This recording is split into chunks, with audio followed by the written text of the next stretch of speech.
Hi అండి. నా కూతురు పేరు లేఖ. తను కొన్ని రోజుల్లో పెళ్లి చేసుకుని అత్తవారింటికి వెళ్ళిపోతుంది. తను వెళ్ళిపోతుంటే నాకిప్పుడే చాలా బాధగా ఉంది.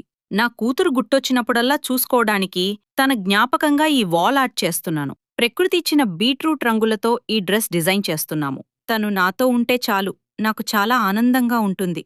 ఈ రంగురంగుల పూలలాగే నా కూతురు జీవితం కూడా ఎప్పుడూ నవ్వులతో నిండిపోవాలని కోరుకుంటున్నాను. ఇద్దరం కలిసి ఈ ఆర్ట్ చేస్తుంటే చాలా హ్యాపీగా ఉంది. తను ఇల్లు వదిలి వెళ్ళిపోయినా సరే, ప్రతిరోజూ ఈ గోడపై నా కూతుర్ని చూసుకుంటూ ఉంటాను.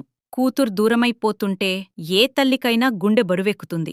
కాని ఇలా తన రూపాన్ని గోడపై నిలిపి ఉంచడం నాకు కొండంత ఊరటనిస్తోంది. చూశారు కదా, నా లేఖ జ్ఞాపకాలతో చేసిన మా వాల్ ఆర్ట్ ఎంత అందంగా ఉందో. నా కూతురుపై నాకున్న ప్రేమకు గుర్తు ఇది. మీకు మీ అమ్మ అంటే ఇష్టమైతే ఈ వీడియోని లైక్ చేసి ఐ లవ్ యూ అమ్మా అని కామెంట్ చేయండి.